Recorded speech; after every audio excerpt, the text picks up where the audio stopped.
All right. Welcome everyone to the Solution Breakdown, a Friday night edition of the Solution Breakdown. My name is Mark Baker, and there's a few things that we're going to get into tonight. One, I mean, on this, from what I saw on Monday night to last night to some of these, now there's a bunch of now meaningful games that have much more significance than we had thought. Uh, First off, I want to comment on the Monday night game. I do want to comment on Philly. Listen. The reality is, in which both Tampa and Philly are going to have to face because they ultimately chose to hire in-house.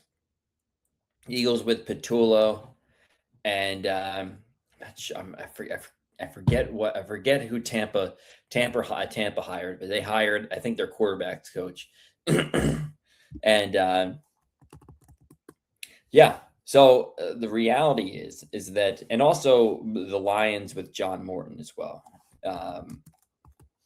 So okay, it's Josh Grizzard. Okay, yeah, I figured as such. So what you see with Tampa Bay, and listen, Baker is 1-9 in primetime games. Also, you have the reality on Monday night. I think Jalen is like 0-6, maybe 1-6 in games that he throws. He has over 40 pass attempts. These are guys that are streaky. They get hot, and also that are dependent on the right coordinator, which is fine. It wasn't 3 years ago that that Ken Dorsey got fired, and look at what Josh has done under Joe Brady. It's night and day. It does matter at the end of the day in the NFL in terms of who is the coordinator. But that being said, is especially what we saw on Monday night. And now I think that this can be taken to an extreme, but we see a guy that we know this guy's ceiling. We know this guy can when the pieces are in the right place, can win you a Super Bowl. But this is the low. This is the low of Jalen Hurts.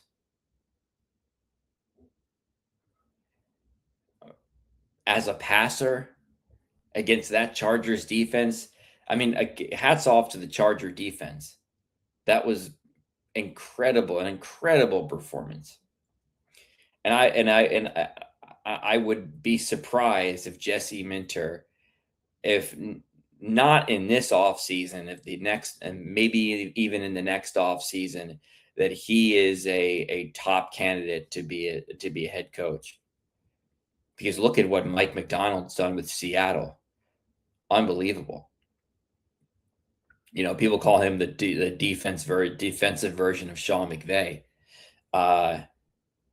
So I mean, who knows? But what we saw from Jalen is that at times can has good touch on the deep ball, kind of has that type of Russell Wilson touch. Um, he's obviously athletic. He has a very unique skill set, which you know, uh, with all the tush push talk that we had in the off season and into training camp, it really seems as if that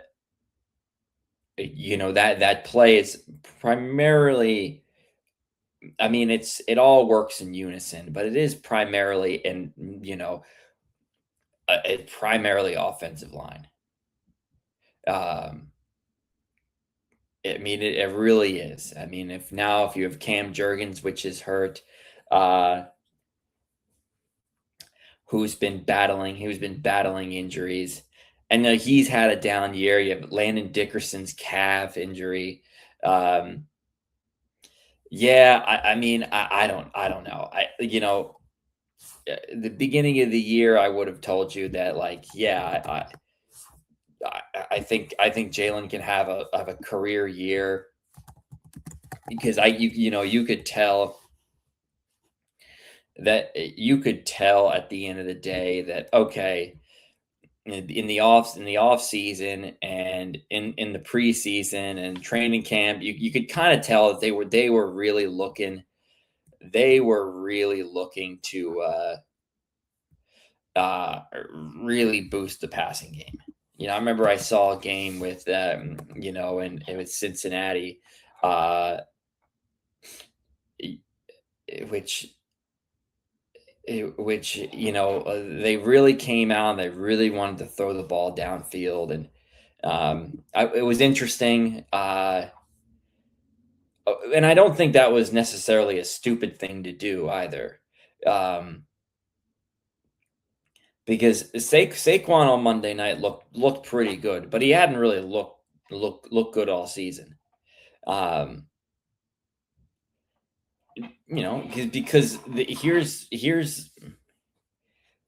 the basis of the NFL, and I mean this is why the tush push it wasn't really highly scrutinized until now. It's that a guy has a breakout season like Saquon, you better know that teams have prepared, put in work in the off season to slow this guy down.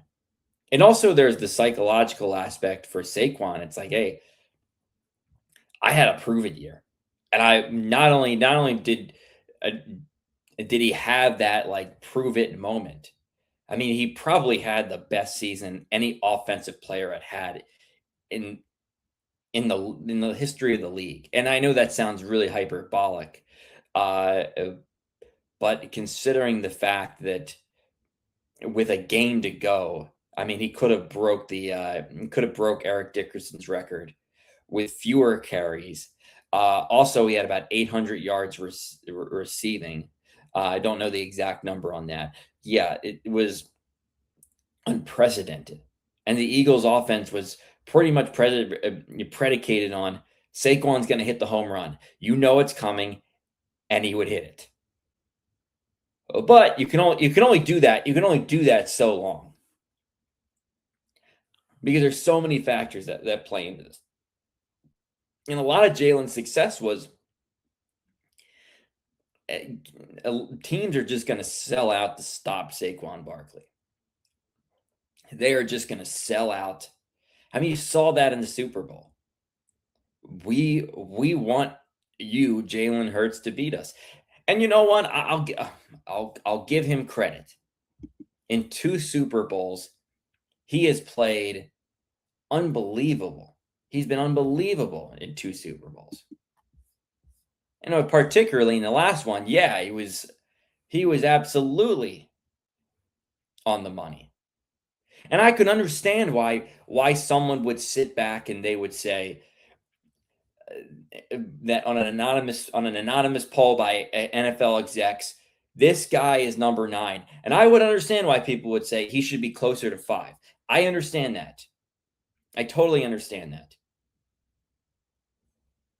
But I had said that this is a lot like a decade ago when Joe Flacco had that unprecedented, improbable run that led the Ravens to a Super Bowl, had 11 touchdowns, 0 interceptions. A lot of people said, is Joe Flacco elite? And a lot of people take the bait because the emotion is so high. And what have you done for me lately is, oh, I won you a Super Bowl.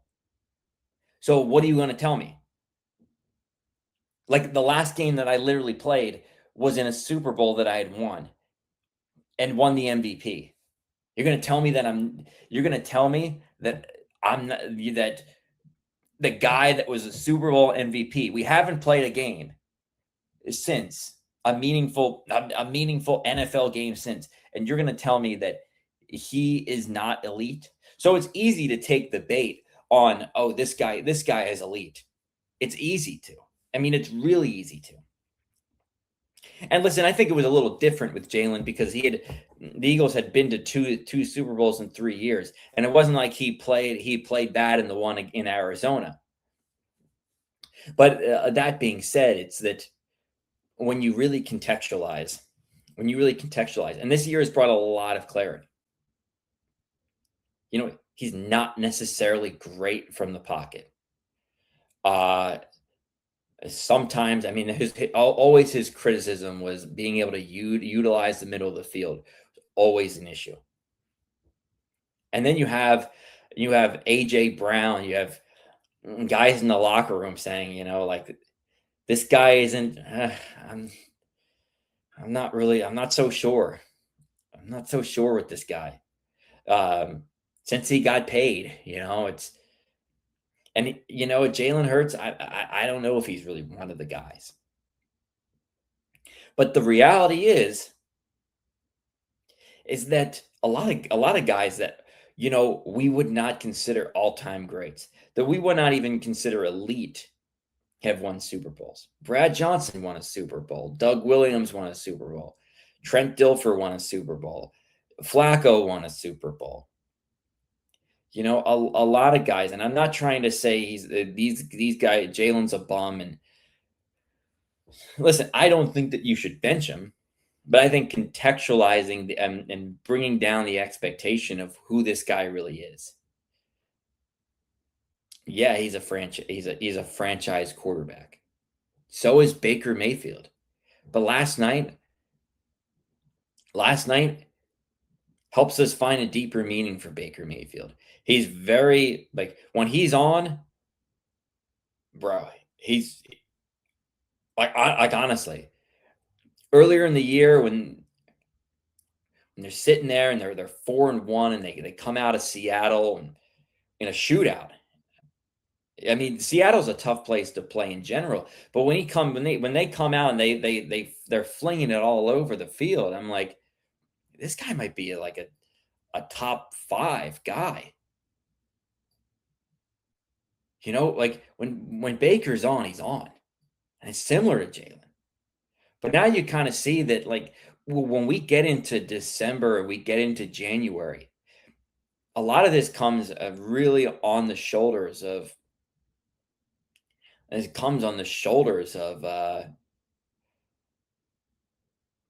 does the guy have the right supporting cast around him?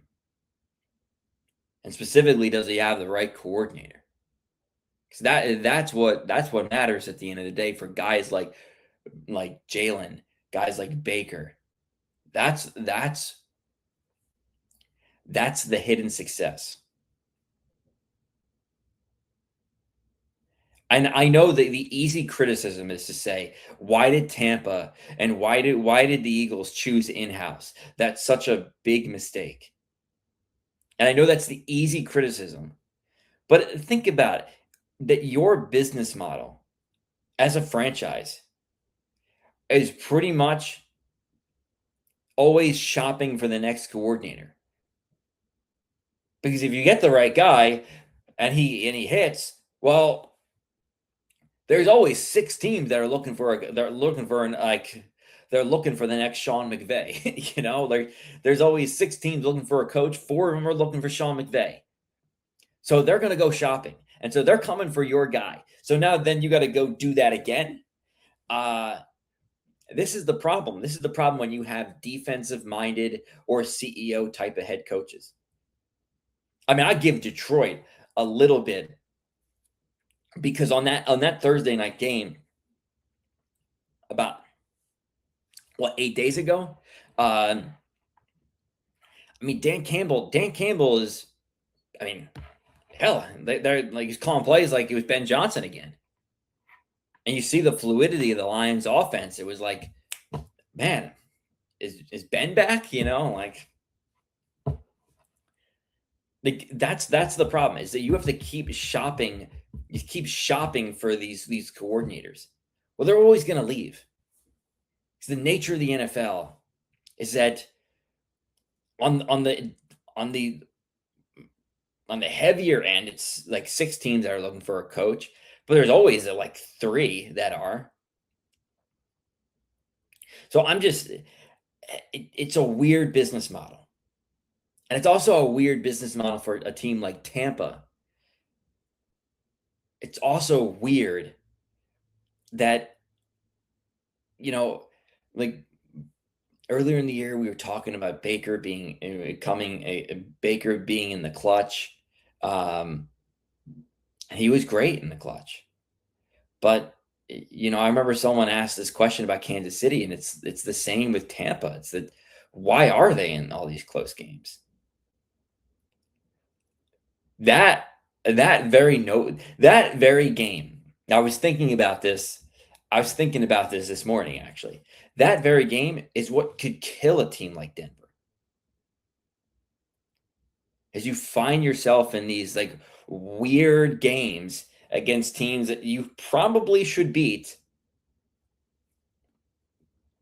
And what do we know about the NFL? It's just like, you really can't count anybody out. Third and 28 Atlanta did. They somehow, were able to pick it up. Kyle Pitts had a great night. I think they had a guy like what was his name? David Sills or something. He had a great night. I mean, all over the field. It was just, geez. And I fear that could happen to Denver.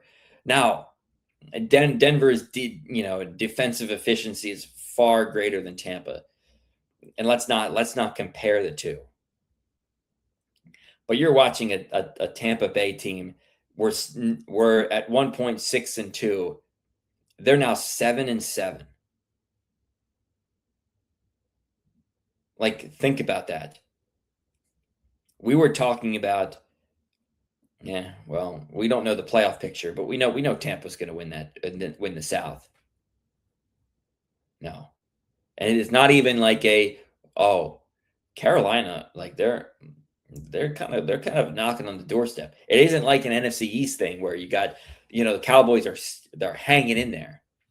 Like, honestly, if I was a betting man, I mean, they still have to play Carolina twice. I would, I don't know. I don't know. I would probably go. I'd probably pick Carolina to win the division. I mean, Carolina has New Orleans this weekend, and that they did lose to New Orleans at home a couple weeks ago, but I don't know. Now it's like, I mean, listen, like, if you're Carolina, you have to play. I mean, now essentially, if you're Carolina, you now control your own destiny. Now you're not looking up at Tampa anymore, because if you win on Sunday. You're 8-6, and you still have to play Tampa twice. And if you can pick one of those games up, let's see who Tampa has. Tampa has a tough game in Miami, and listen, like, by all means, and we'll get to this. Like, Miami's a team I would want nothing to do with, and that's going to be a tough game for Pittsburgh. And I mind you, yes, it is in the cold. But Miami's has had a weird, and I'll get to that. Miami's had a weird dynamic since they let go of their GM. I don't know. I mean, like we're sitting there thinking, like, and I'll get to the Colts, and I'll get to the Colts down the stretch. But the reality is, it's like, we look up at Tampa's 8-9. I don't. This is what we're probably watching a collapse. I think we're watching a collapse here with Tampa, because their defense is out of sorts. Yeah, yeah. I mean, a lot of their identity is centered around Baker, but they have a defensive head coach. and they haven't really been able to figure it out. It's been a problem all year. And when Baker's been on, I mean, he's been incredible. So listen,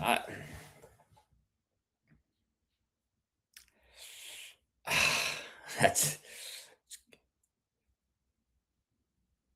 a good luck. A good luck if you're Tampa Bay. Uh, another news, I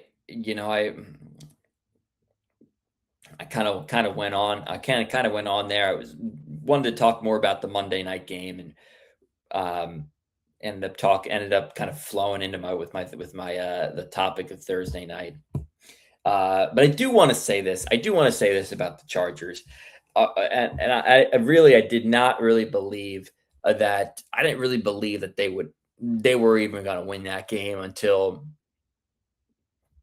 I mean, I had a little bit of a shimmer of hope in overtime, um, because the entire game, I mean, I was like, this is a matter of time if Herbert's gonna just stay on the ground or he's gonna get up, grabbing his hand with a trainer walking next to him.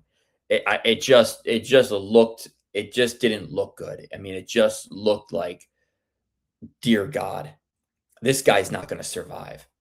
I mean, it felt like the Eagles sacked him like 30 times.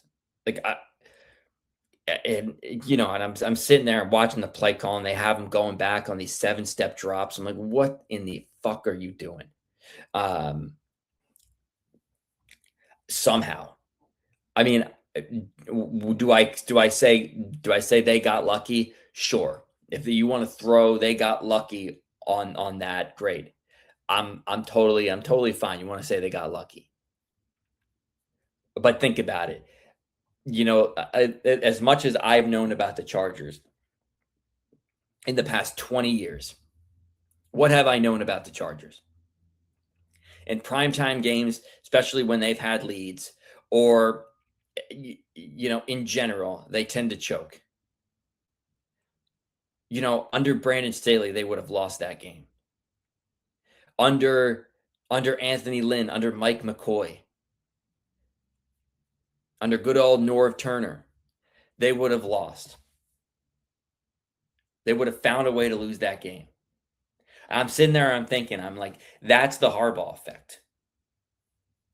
That is the Harbaugh effect. If I had to explain about what sets Harbaugh apart from any of these coaches, any of these guys that the Spanos family chose to hire, that game proves the point.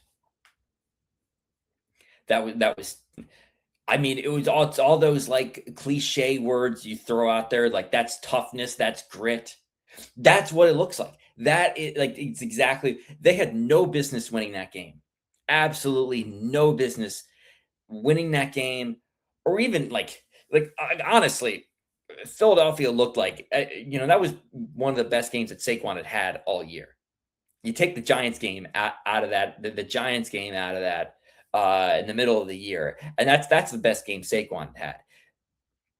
And the Eagles defense looks. I mean, that's the bright spot of their team, and they were coming after Herbert. I mean, you had my man Cooper DeJean like shut down Lad McConkey, took him out of the game. And then you have we have what, like a 35-year-old Keenan Allen who now runs like a 5'1", a 5'1" 40. Like who else are you throwing it to? Hampton had come back from injury, and he had an okay night. Vidal had an okay night. And the offensive line is in utter shambles. But somehow, some way, I mean, it's like all those corporate, those you go into an office and they have these like slogans, and it's that's the example of like tough, gritty, like the kind of football game that any coach at any level wants to see. Hey, you don't play that well. You're pretty much outmatched the entire game, but somehow you find a way to win the game. Yes, the Chargers will probably lose in the first round. It's almost considering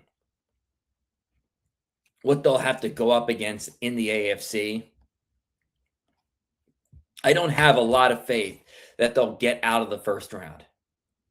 They'll get out of the first round unless they can somehow maybe if they play Pittsburgh in the first round, that might be a good matchup for them. Houston's not going to be a good matchup. Jacksonville's not a good matchup for them. Uh, Denver might be a good matchup for them, but let's see. Let's see how Bo Nix is. But somehow the fact that their two tackles are done for the year. They had that. I think they had. I remember, seeing the beginning of the broadcast was like this was their ninth different offensive line combination. Like unbelievable, unbelievable, and that is the Harbaugh effect. It's the culture, it's the mindset that he brings, and also considering the fact that it's like, yeah, when you look at a lot of the successful teams, it is coach and quarterback. People want to be, like Reed Mahomes. People want to be critical of McDermott and Josh and McDermott's a great coach. Now is he all time? I don't know. But tonight we really saw the Harbaugh effect, and when you pair Harbaugh with Herbert, I mean, a, barring something catastrophic happening to Herbert, it wouldn't surprise me if the Chargers were consistently an 11 win team. Tonight was like Herbert was not himself in terms of passing the ball. Offensive line is in shambles, but he just finds a way. And the Chargers as a collective just found a way. I mean, that's well done. That was one of those games that I'd watched and I just said like, wow. Like there is no business the Chargers should have won that game. There's no business of them even really being in the game, to be honest with you. And a lot of that does fall on like Philly's ineptitude, especially on offense. But well done. I mean, even if you get bounced from the first round, you can at least fall down and fall on your hat and say, like, listen, both are like our bookend tackles were like suffered just really tough injuries. What were we really supposed to do? I mean, like we made the playoffs with like pretty much backups at tackle and backups all around the offensive line. So what are you gonna say at that point? So again, well done. But again, we are kind of getting into a moment here where the playoff picture is starting to be made. In the NFC, now if Detroit loses on Sunday, it's likely they're likely done with 3 to go, and I imagine the Niners. I imagine the Niners will. I imagine the Niners will win this Sunday. Yeah,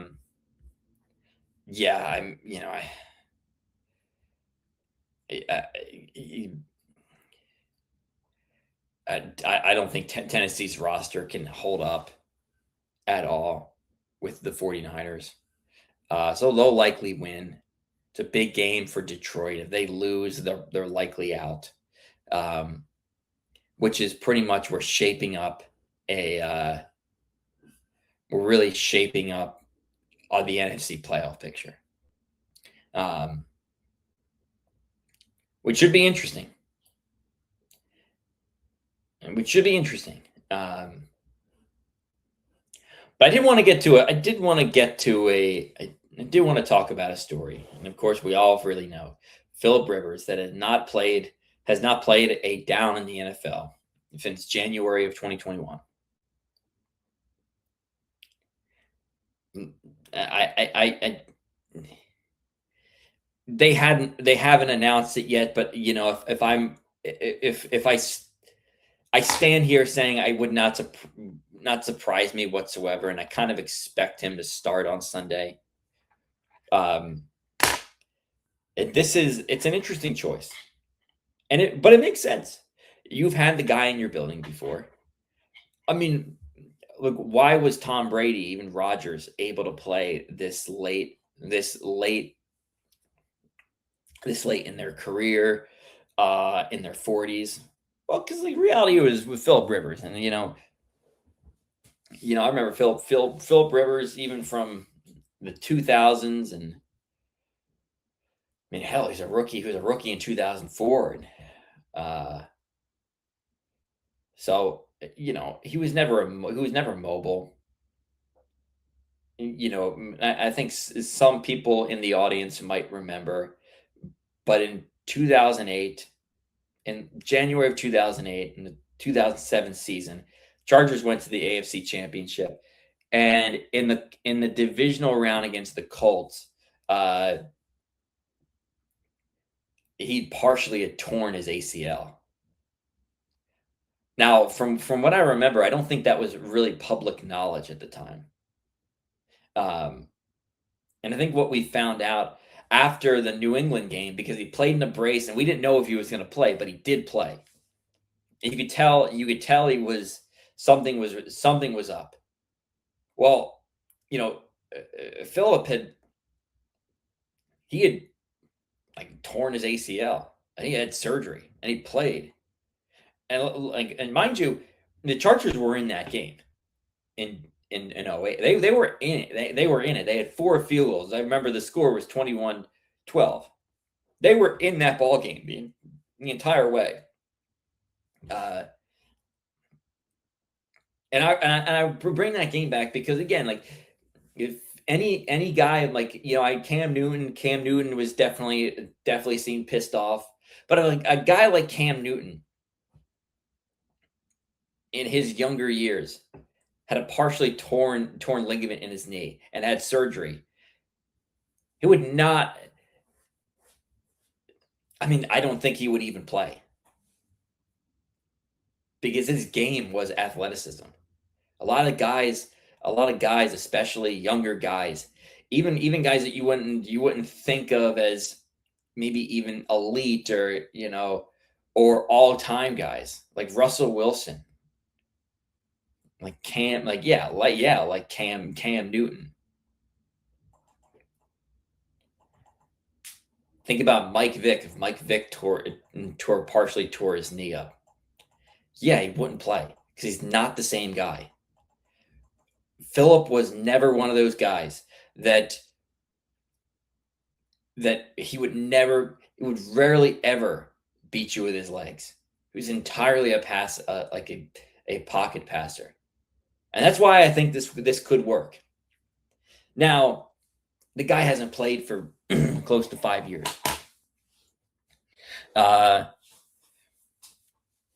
Again, like, he is a high school coach, so I imagine he's throwing a lot at practice. He's throwing a lot with his kids.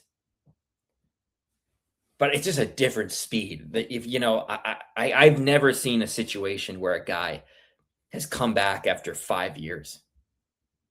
Like, he left at 39. It's just a different. I mean, I'm 30 now. And like, is it subtle? But yeah, I can like notice a difference here and there from 25 to 30. I can't imagine what it's like last playing in the league at 39 and playing ball again when you're 44.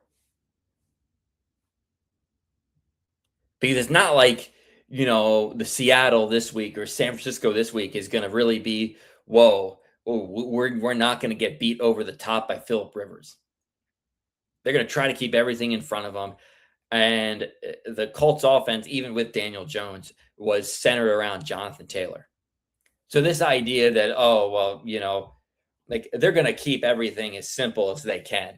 That's what they're going to do. They're going to keep everything simple. Is this the right fit? But given the Colts situation,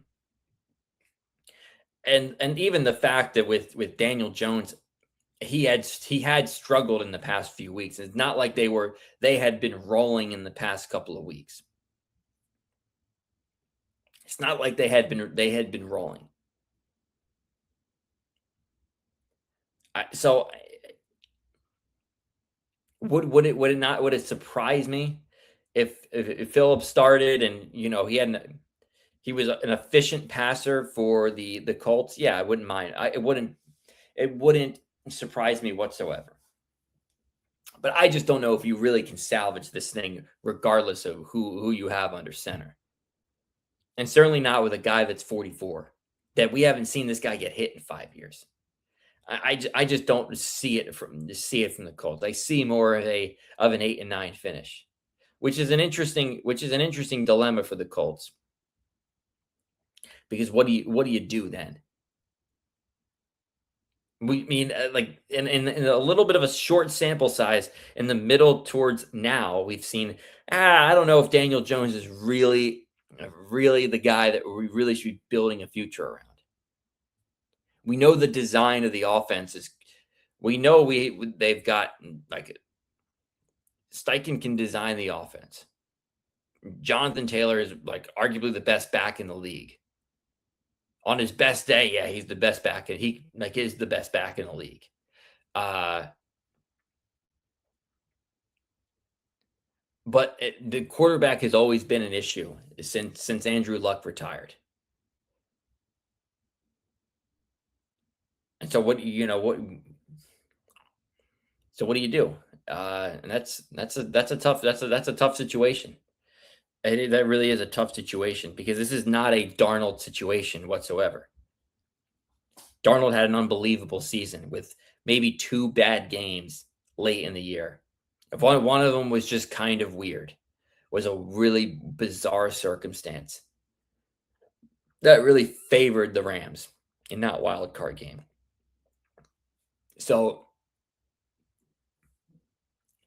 yeah, I think the Colts have a lot of. Now, do I think Steichen should be fired? No, I don't think he should be fired. Um,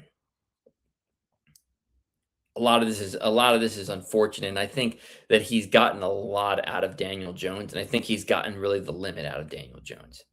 Um, I don't know. Do you try to trade up in the draft? Because I imagine you'll probably draft around 13 or 14. Um, and this quarterback draft class is better than it was last year. I mean, and we'll definitely find out more insight. We always really do when it comes to the draft capital, especially in February and March. But I don't know.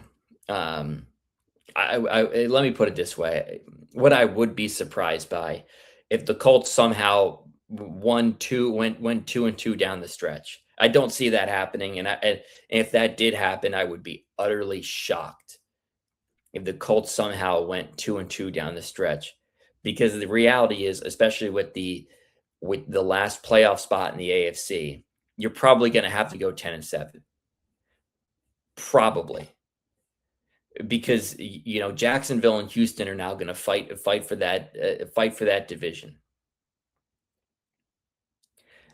Buffalo is going to hang in there, and they're going to take a wild card spot.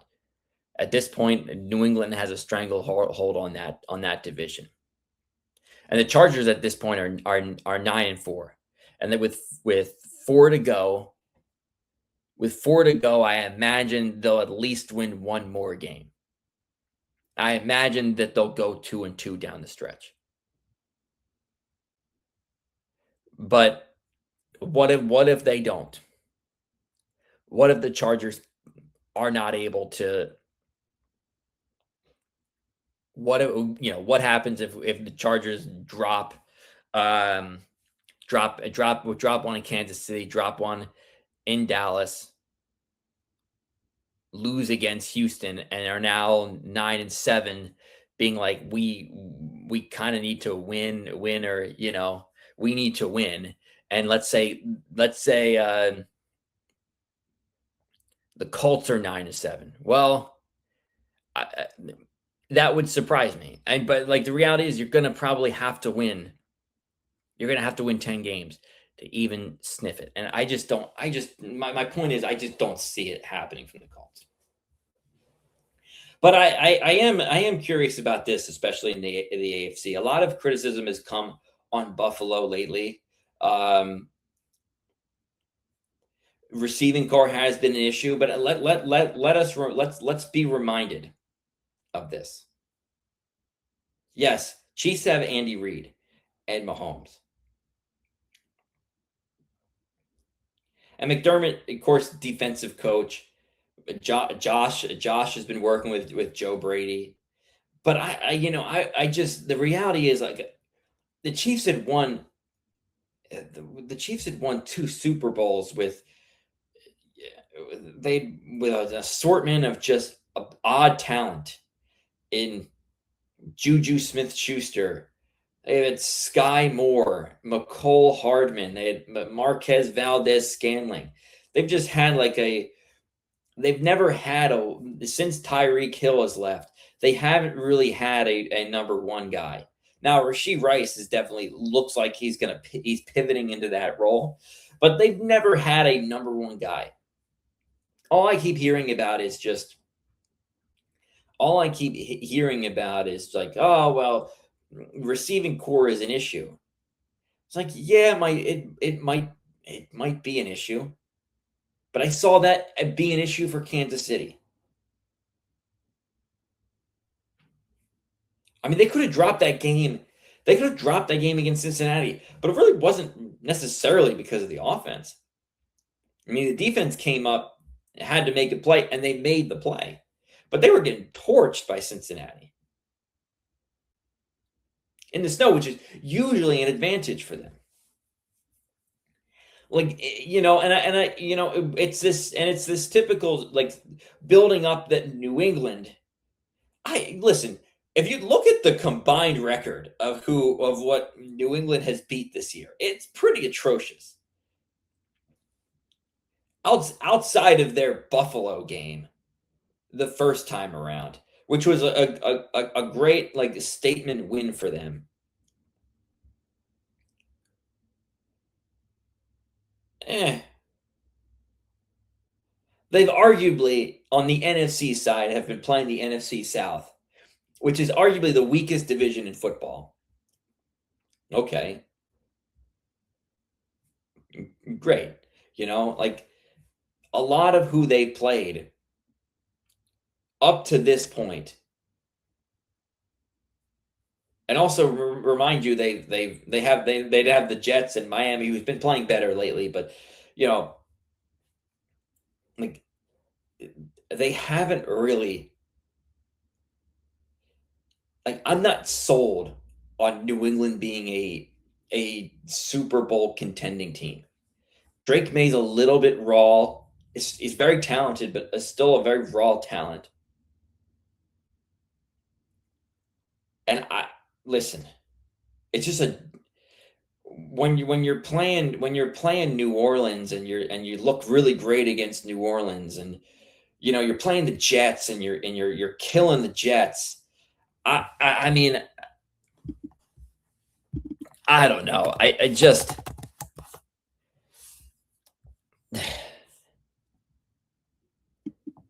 yeah. I mean, they've played the AFC. What the I mean, when they've faced playoff teams, yeah. I mean, against the Giants, against the Bengals. Their last 3 games were the Jets, the Bengals, and the Giants. They had a nice win against Tampa. They beat the Falcons, which was a very losable game for them. It was probably more the Falcons' mismanagement than anything. They beat the Browns, Titans.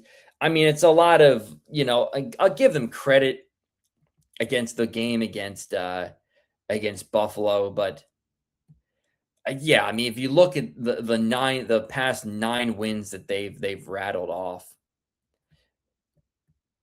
the past like 9 games they've rattled off. I mean, just look at the combined record of all of them. Outside of, well, yeah, I mean, outside of Buffalo, it's the only other one with a winning record is Carolina.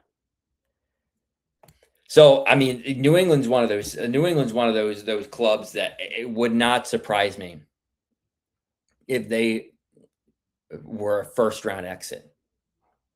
Now, because I mean, let's one of the reasons, I mean, yes, that 2022 season, where when the Titans were 7-4. If you don't remember, the Titans were 7-4 in 2022, and they finished 7-10, and that was kind of the beginning of the demise for Mike Vrabel. But if you remember, before that, they were the number 1 seed, and they had lost to that Cincinnati team that went all the way to the Super Bowl. And the year before that, they had lost at home. They had dropped a wild card game at home against the Ravens. Really, the sample size that we know about Vrabel in the playoffs is that 2019 like Cinderella run where the Titans went all the way to the AFC Championship game with Ryan Tannehill. They beat Tom Brady in his last game in 2019 with the Patriots all together. They beat the Ravens, who were the number 1 seed at the time, and I mean, they were in that game against Kansas City in the AFC Championship game. But outside of that playoff run, you dropped 2 home playoff games, and then a pretty bad collapse. I don't think any collapse is good, but like you get the point. So I'm not necessarily sold that New England is going to make a run to the Super Bowl. If I had to bet on it, I would say Denver has the likelier shot. Let me put it this way. Which coach do I trust more? Vrabel, I just would think that might get conservative. I know Sean Payton, as much as I'm not a big Sean Payton guy. He's got balls. I mean, not only what we saw in the Super Bowl, but he's not a guy that's going to get conservative or get weird. I trust Denver more. Now, Denver's concern is that what's been Denver's concern? They're playing a lot of close games because look at what's happened with Tampa. Look at what has happened with Tampa now. They're playing all these close games. Well, it exposes an issue. When you play in all these close games, eventually it will expose an issue. And for Tampa, it was, God, they're horrible on defense. God. With Denver, if we're talking in January that Bo Nix, his erratic play is the reason why the Broncos did not reach the Super Bowl, or even maybe were one and done. Yeah, I mean, I would 100% buy it. I would 100% buy that. So, I mean, this is a lot of people are talking about how, oh, you can't blame Buffalo because they don't have the weapons. They don't have the weapons. They just don't have as good of a team. But if you watch who are the top dogs in the AFC right now, and if you're a Buffalo team, you better sit there and watch because this could be your shot. You can say you don't have the greatest team, but I remember that Colts team in 2006 could not stop the run. They could not stop the run. And many people were saying this is probably the weakest out of the Colts run in the 2000s. That 2016 was arguably, maybe from a talent standpoint, the worst that they had had. Well, let's not forget that in that 2006 playoff run, the Ravens with a very old, Steve McFord, God bless his soul, but like very at the time, like an aging Steve McNair, God bless his soul. And I guess I said that. I don't know. I need to say that twice, but um, uh, and the Chargers were a very young team led by LaDainian Tomlinson. Those were the two top seeds, and they were both one and done. If this is now, you can make an excuse for Buffalo, and you can say, oh, they have one of the weakest receiving cores in the league. They can't stop the run. Well, what are you going to wait around? You're going to wait around for who knows? Maybe this isn't a fluke by New England. Maybe Drake May's going to get better and better. Maybe Bo Nix is going to get better. You got to understand that, barring injuries to their tackles, Harbaugh and Herbert are going to be there. Like, I mean, hell, who knows what Cincinnati's going to do? Houston's defense has been awesome. It seems like Liam Cohen and Trevor Lawrence seem to have had a good relationship. Like a lot of these teams like the AFC, and let's not forget, Kansas City is going to definitely look to make some adjustments in the offseason to try to get back to where they were before. And I trust that they can do that. So if you're Buffalo, you can sit around and be like, we just don't have that great of a team. We just don't have that great of a team. And then take another offseason to try to figure out, how do we beat Kansas City? How do we how do we get to the Super Bowl, Josh? Do we have the talent? Do we have the roster to sit back and say that we can win a Super Bowl? Do you want to have another offseason of that? Or this year, you can sit there and you can sit there and you go into New England or you go into Denver against two inexperienced quarterbacks and you take the hard road. Did we sit here and think 2 years ago that Kansas City, after losing a home game on Christmas against the Raiders, that they were going to win the Super Bowl? So many issues with Kansas City on the offensive end.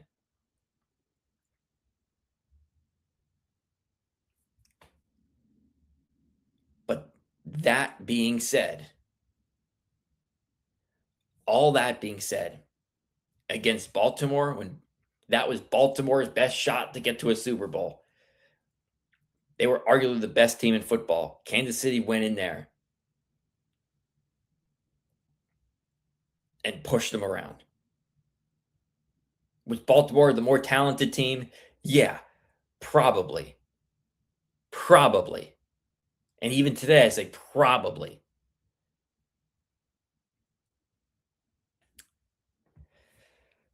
But you know what? Like, that's what happens.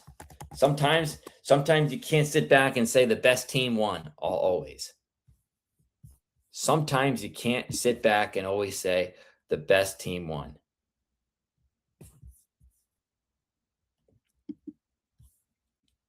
Because Buffalo knows this a couple years ago when Kansas City came to came to Buffalo and unbelievably knocked off Buffalo when they had said this was going to be our year. We finally got him at home. Now you got to go do that because it's likely not getting easier. Catch Drake May when he's young and raw, or Bo Nix, who sometimes you just don't know who you're getting.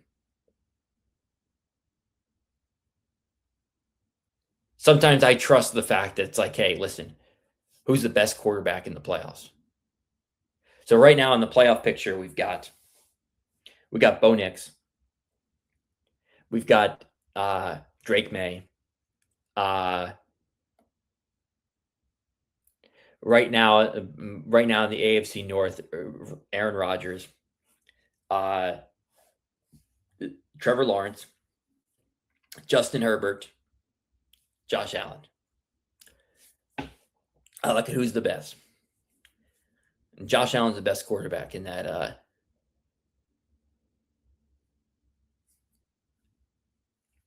I think it's close with Herbert, but I think hands down. So this might be your best shot. This might be Buffalo's best shot to win a Super Bowl. And you might have to prove the prognosticators wrong. But it's been done before. And we had a recent sample size of it, but we've had a number of them. We've had a number of them before. So why not be another one? Just one quick thing before, and I think it's a question that I want to leave, is that Miami is all of a sudden creeped up.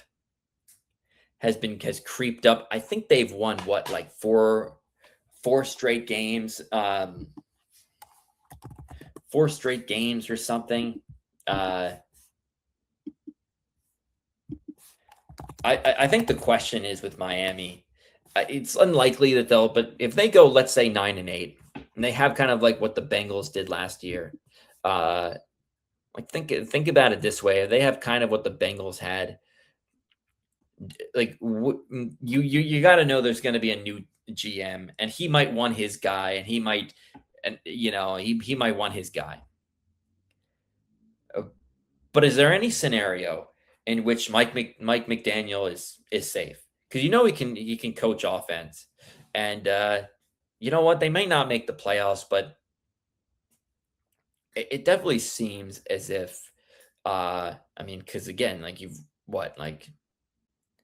they've won 4 straight, and they're 6-7. I mean, it's, I remember I saw when they were 4-7, they're still in the hunt. I was like, yeah, that's bullcrap. That's funny. Like Miami in the hunt. But I'm like, I don't know. Like, do you look at this coaching job and would you say, hell, with everything that had happened, with an entire offseason of criticism, Tua being weird earlier in the year, the Tyreek injury, the GM getting fired.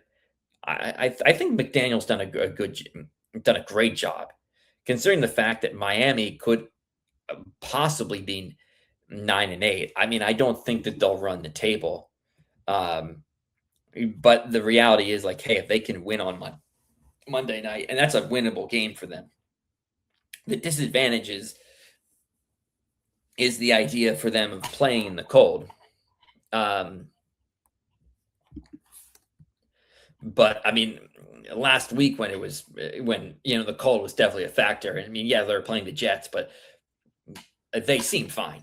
And I think it's a winnable game for the Dolphins on Monday. And if they can pull that one off, I mean, it's one, they're in the hunt, but even if they don't get in, which now it's probably unlikely. It's like, would you retain Mike McDaniel? So I don't know.